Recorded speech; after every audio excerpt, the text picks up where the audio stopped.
ಮಕ್ಕಳ ಉತ್ತಮ ಭವಿಷ್ಯವೇ ಭಾರತದ ಉತ್ತಮ ಭವಿಷ್ಯ. ಇದು ನಿಜವಾಗಬೇಕಾದರೆ ಅಂಗನವಾಡಿ ಕೇಂದ್ರಗಳು ಬಲಗೊಳ್ಳಬೇಕು ಹಾಗೂ ಅಂಗನವಾಡಿಗಳಲ್ಲಿಯೇ ಪೂರ್ವ ಪ್ರಾಥಮಿಕ ಶಿಕ್ಷಣ ಸಿಗುವಂತಾಗಬೇಕು ಎಂದು ಜಸ್ಟಿಸ್ ಎಸ್ ಮುರಳೀಧರ್ ಹೇಳಿದರು. ಅವರು ICDS ಯೋಜನೆಗೆ 50 ವರ್ಷ ಸಂದ ಪ್ರಯುಕ್ತ ಅಂಗನವಾಡಿ ಉಳಿಸಿ ಮಕ್ಕಳನ್ನು ರಕ್ಷಿಸಿ ವೇದಿಕೆಯು ಪೌಷ್ಟಿಕತೆ ಮತ್ತು ಪೂರ್ವ ಪ್ರಾಥಮಿಕ ಶಿಕ್ಷಣದ ಹಕ್ಕಿನೆಡೆಗೆ ಕುರಿತು ಹಮ್ಮಿಕೊಂಡಿದ್ದ ವಿಚಾರ ಸಂಕಿರಣ ಕಾರ್ಯಕ್ರಮದಲ್ಲಿ ದಿಕ್ಸೂಚಿ ಭಾಷಣದ ಮೂಲಕ ಆಗ್ರಹಿಸಿದರು. This program, the ICDS, is one of the flagship programs of the government of India and also of the state governments, and it holds out the real hope for the future of the children of this country, and it ties up with the other commitments that India has in the international arena, particularly in regard to the Child Rights Convention of 1989, to which India is a ratifying party. And there is a commitment that India has under international human rights law to align not just the laws of India, but also its policies and schemes with the international human rights law, of which the Child Rights Convention is a very, very important component. I don't know how many of you have heard of the concept of what is called Human Development Index. Normally, when economists talk about the prosperity of the country, the development of a country, they refer to it in monetary terms. And by monetary terms, I mean gross national income.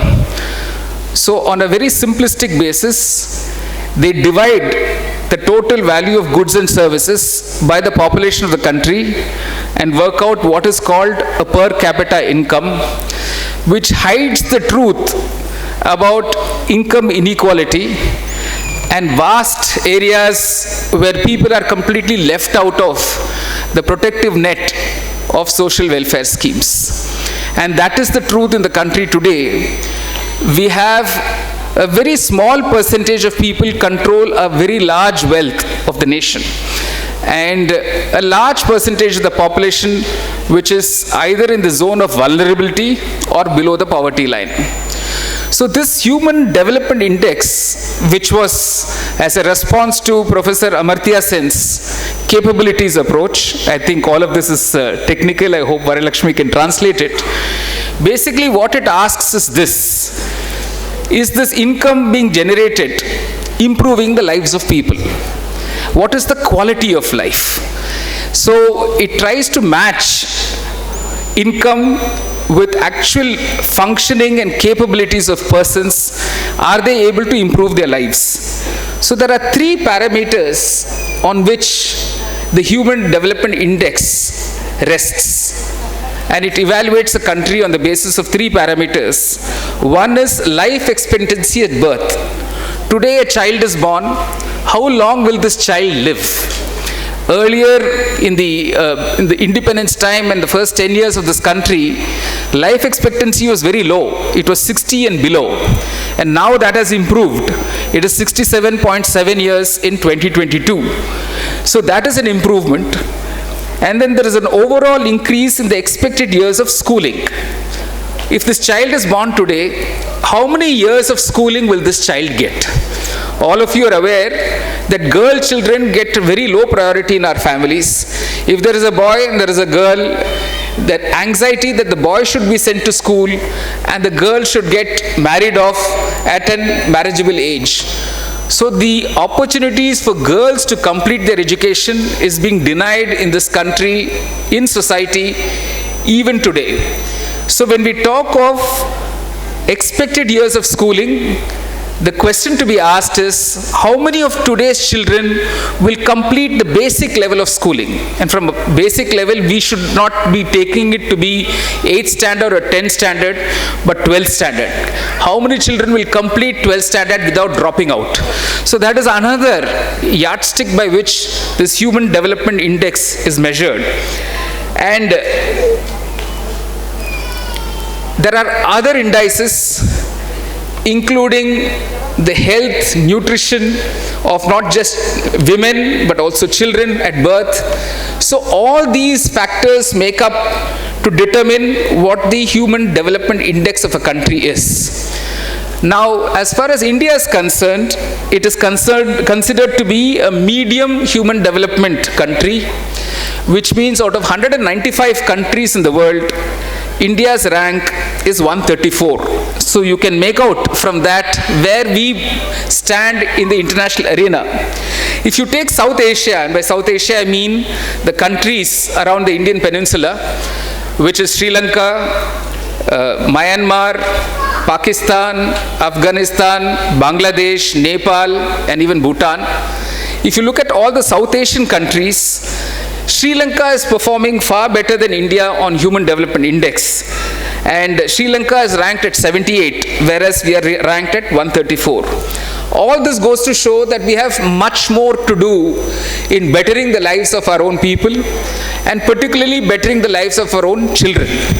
So this seminar, I think, is very, very important, which has been organized by the Save ICDS forum, and I'm particularly happy to know that they've arranged the sessions to cover a large area, not only civil society, but also professionals, teachers, parents, and even political parties and people's movements. So there are enormous challenges facing us today in terms of improving the lives of our Indian children, and that is what this seminar is all about, and I'm very happy therefore to be associated with this. The last census that was conducted in India was way back in 2011. And I think all professionals are waiting to see when the next census will be held, because all our policies, programs are all based on figures which are already 14 years old. And you cannot plan properly if you don't have accurate data that is current.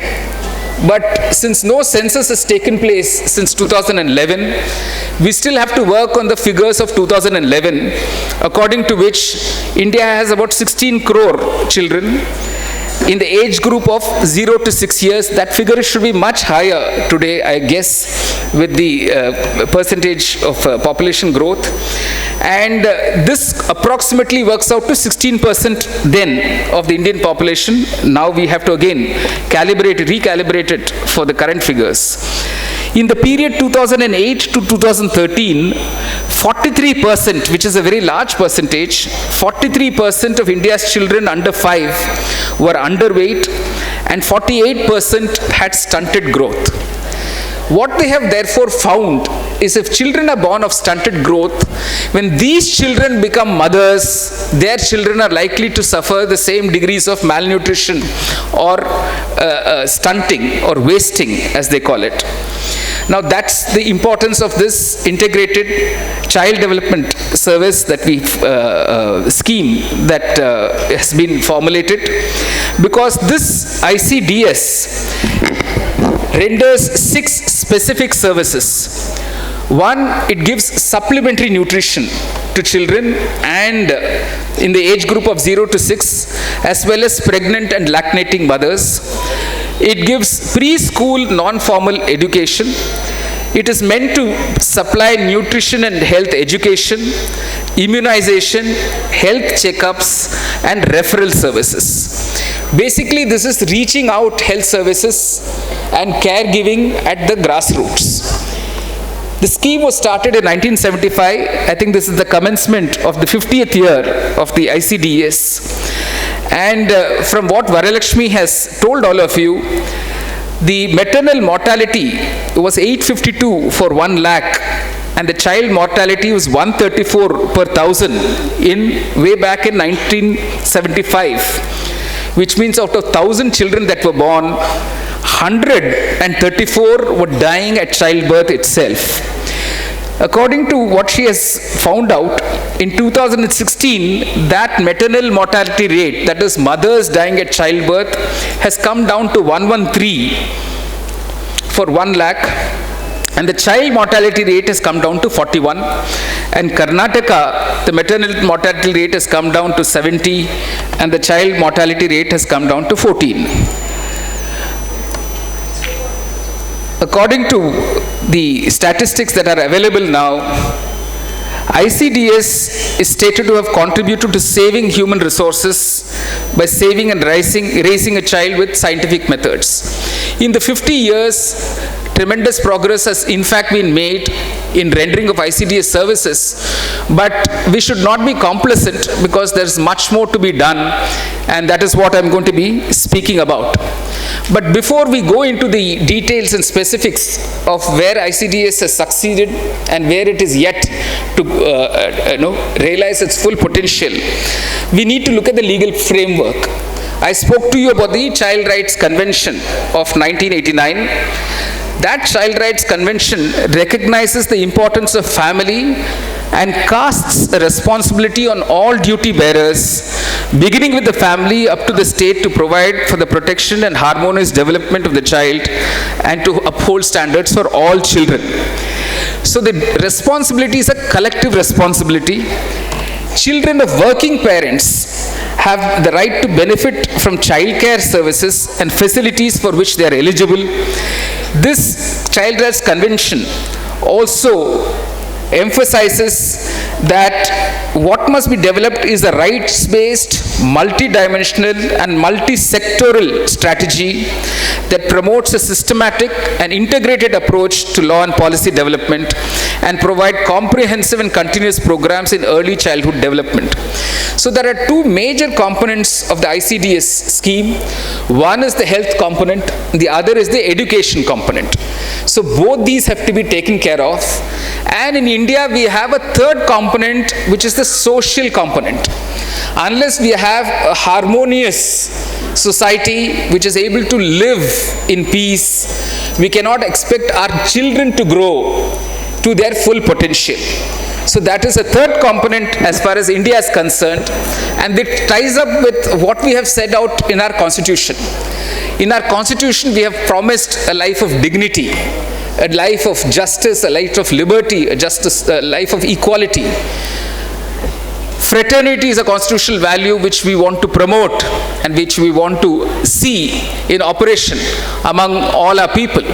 So these are all what we call works in progress.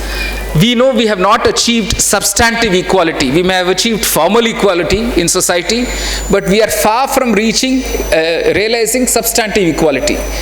Likewise, when we talk of fraternity, none better than the Anganwadi workers, Anganwadi helpers will be alive to the caste discrimination that is practiced actively in society today. We have instances where in the midday meal kitchens, if the cook happens to be a Dalit, children of upper caste families will not partake of that food. Upper caste family parents will threaten to withdraw children from the school if they realize that the meal is being cooked by a Dalit. This is a reality in many states in this country, and it is a struggle that even governments have to help society overcome these caste prejudices and not expose children at that young age to caste discrimination, because that is a deep scar on the psyche of a child. Imagine a child walking into a classroom who belongs to a scheduled caste, being told that you have to sit in the last row in the classroom, being told that you cannot drink water from the same source as the upper caste children drink, being told that you cannot visit your classmate who happens to be an upper caste person, you cannot eat in their houses.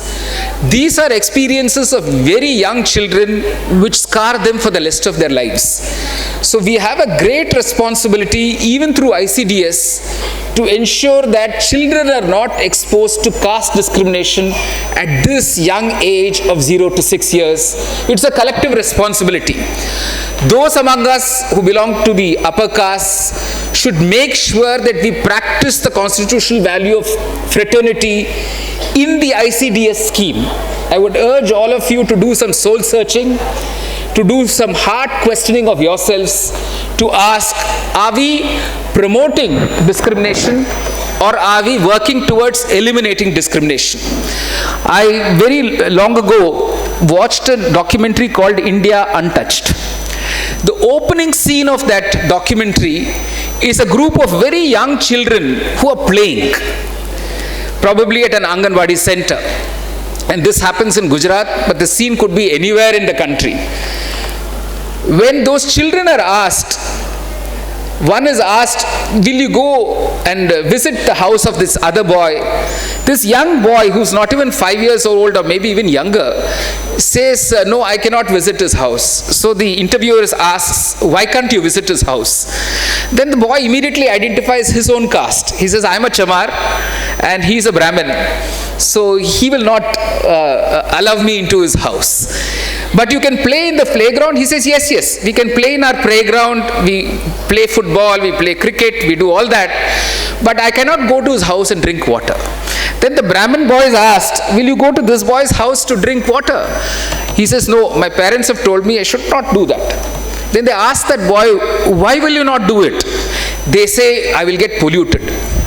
So at a young age of 5 years, you're introducing into a child's psyche the notions of untouchability, the notions of purity, the notions of pollution.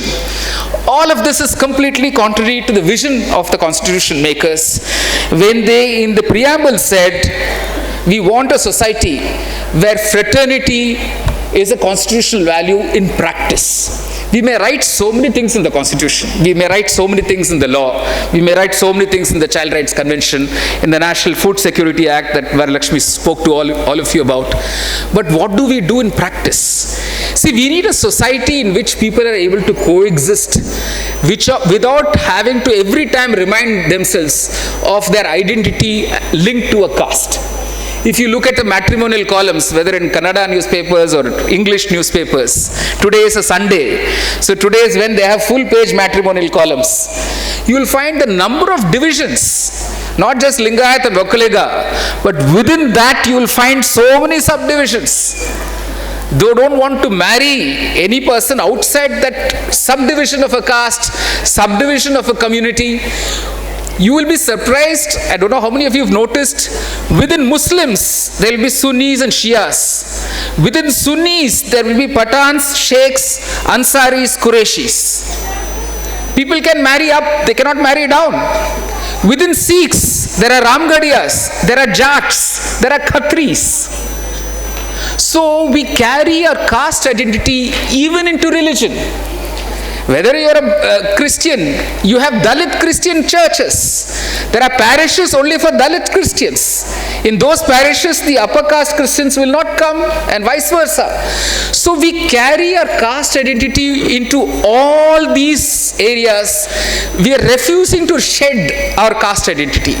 So when they say caste is the biggest elephant in the room, it does come very, very sharply into this area of ICDS implementation, because two major areas here are health and education.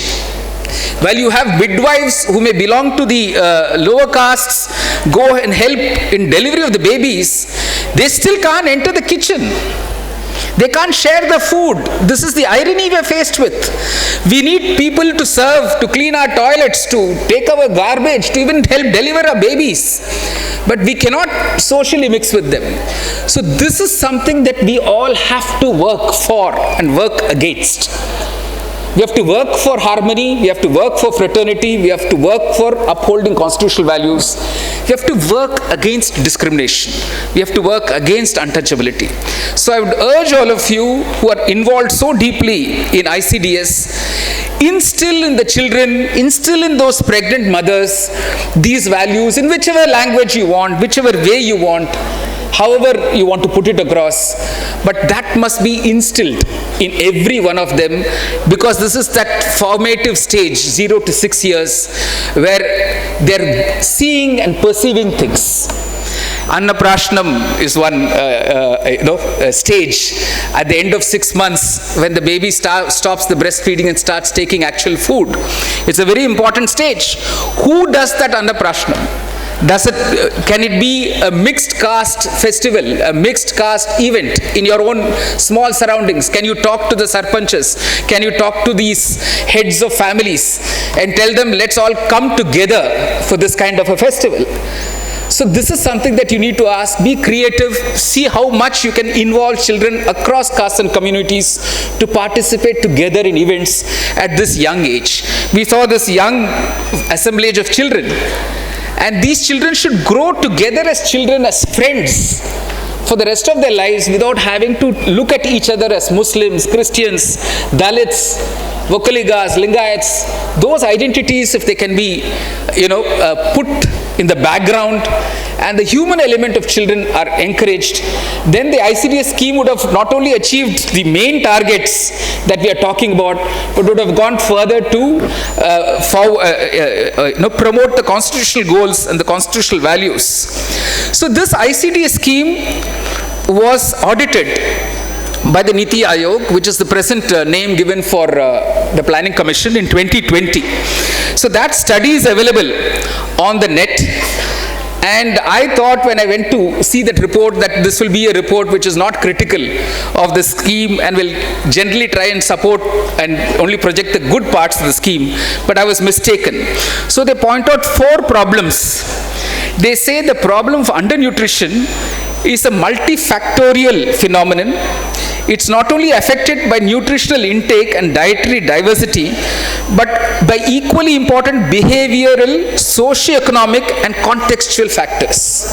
This is very important. What they are trying to tell us in socio-economic and contextual is like what I was pointing out. Nutritional food is being cooked, but the cook is a Dalit. So my child who belongs to the upper caste will not eat it. You're depriving your own children of nutritional food.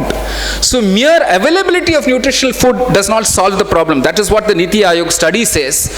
But ensuring that the socio-economic and contextual factors, behavioral factors are taken care of. Then inadequate utilization of supplementary nutrition budgets due to a variety of issues, production issues, quality. Quality is something that many states, children in many states have complained about. Even in Karnataka, some pre-cooked meals are not accepted by children. Preference, coverage and distribution. Then this early childhood care and development, ECCD, or early childhood care and education, ECCE, is a matter for great concern. While they would want all these the early education schooling to happen in the Anganwadi centers, they're finding that parents prefer to send children to creches, to other private schools or creches for that purpose, and therefore children move away from the Anganwadi centers. So how do we make these Anganwadi centers themselves places of the early non-formal education is a challenge before all of us. Financing, infrastructure, staffing, I'm sure the rest of the seminar you will discuss all of this, including the wages and remuneration, honorarium paid to Anganwadi workers and Anganwadi helpers. So these are all issues pointed out even by the Niti Aayog. Then they talk about this Prime Minister's overarching scheme for holistic nutrition called Poshan. And they say that these budgets have stagnated. The budgets had to increase, but the budgets have stagnated. And although it requires a funding of 20,500 crores, the latest budget gives it only 11,600 crores, which is a 43% cut. And if what Varalakshmi says is right, there is a further problem of center releasing the funds for the state to contribute matching grants. So this is another big issue that has emerged. When I was studying this whole issue, I came across 2 reports produced by the UNICEF, which is very important for you to study and understand. I hope some executive summary of the UNICEF reports can be translated into Kannada and shared with all of them. One is a 2024 report on child food poverty. So they divide the kind of nutrition and food into 4 groups. The first group, which is defined as extreme and severe poverty, is a group that receives only breastfed milk and just pulses and nuts and nothing more. They don't receive fruits and vegetables, they don't receive other forms of vitamin A nutrition. This group of severe child poverty, in India, the percentage is 40, which is a very, very high percentage. The medium level of poverty, where the child gets some dairy products along with the pulses and grains, and some flesh products like fish or chicken or even egg, that is the medium level stress, food level food poverty.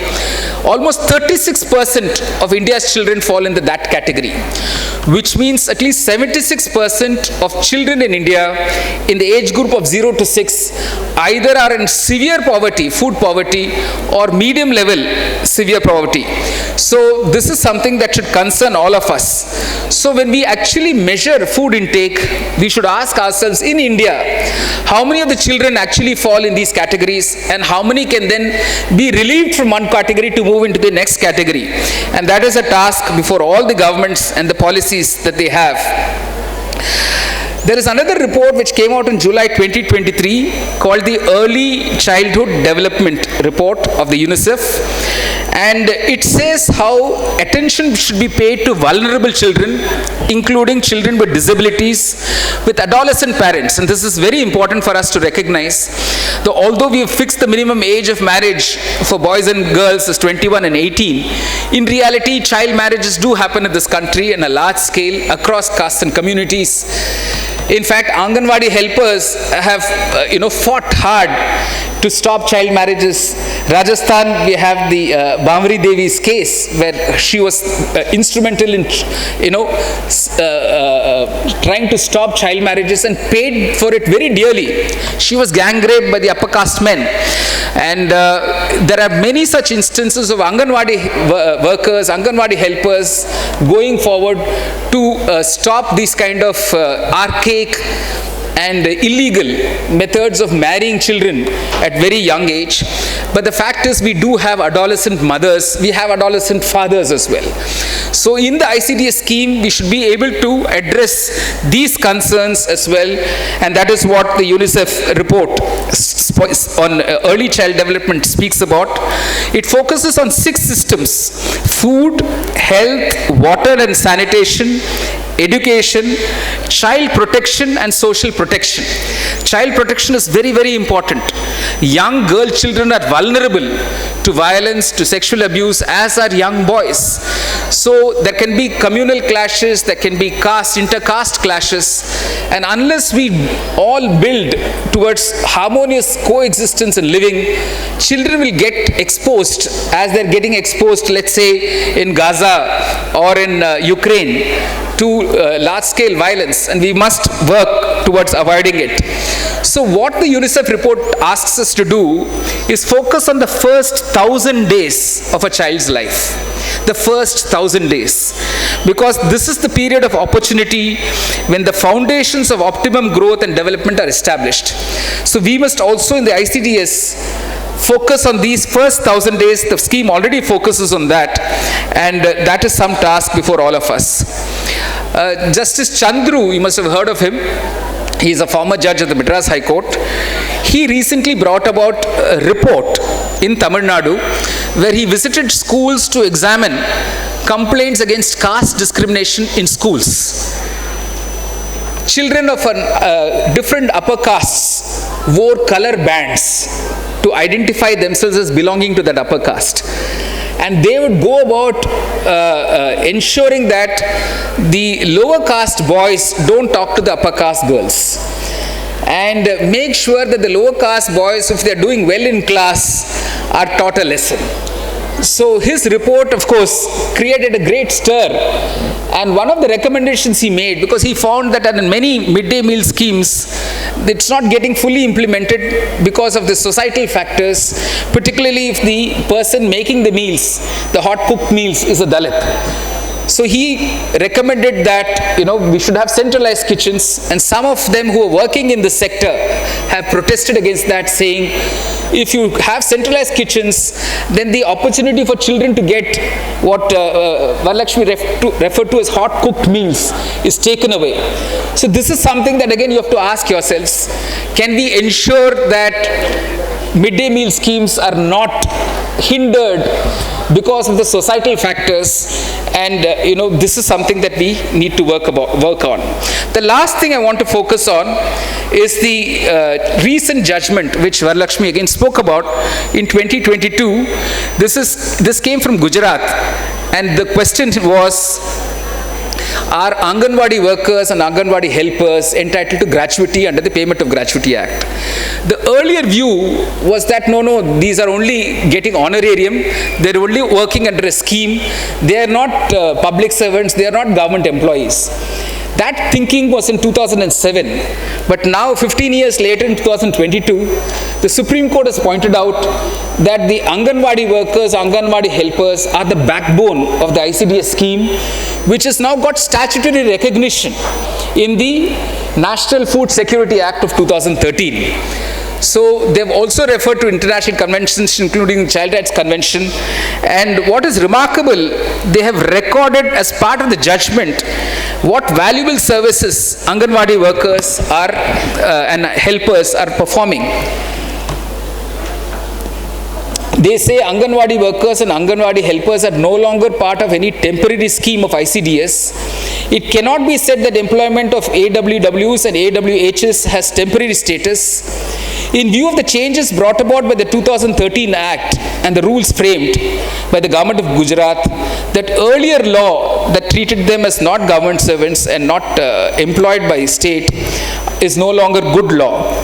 They also note that the record shows that ICDS is the world's largest program for early childhood care and development, covering 158 million children as per the 2011 census and pregnant and lactating mothers in the country. If we go as per the statistics of June 2018, there were 1.36 million functional Anganwadi centers spread across all the districts in the country. These districts are staffed by frontline health staff, one Anganwadi worker, one Anganwadi helper. Majority of these centers are located in difficult terrains, and these women have to trek for kilometers every day to discharge their duties.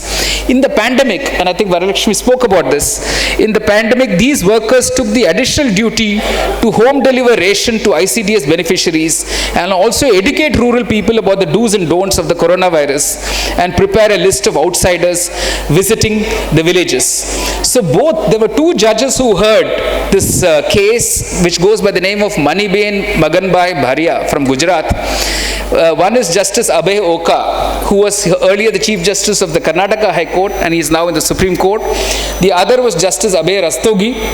Both judges have written separate judgments where they list out all the duties that an Anganwadi worker has to perform, all the duties that an Anganwadi helper has to perform, and they say for this kind of an arduous task, they are being paid very less, and it is high time that the government, both central and the state, pay them wages commensurate with the kind of hard work that they are doing. And it is my hope, and it is the hope of all of us, that the lives of the young 0 to 6 bracket age children, the life of the lactating and pregnant mothers, and the life of society as such in India in the years to come improves. And I hope we continue to recognize the important role being played by all of you, working selflessly and tirelessly for next to nothing wages, and I hope your lives improve as a result too.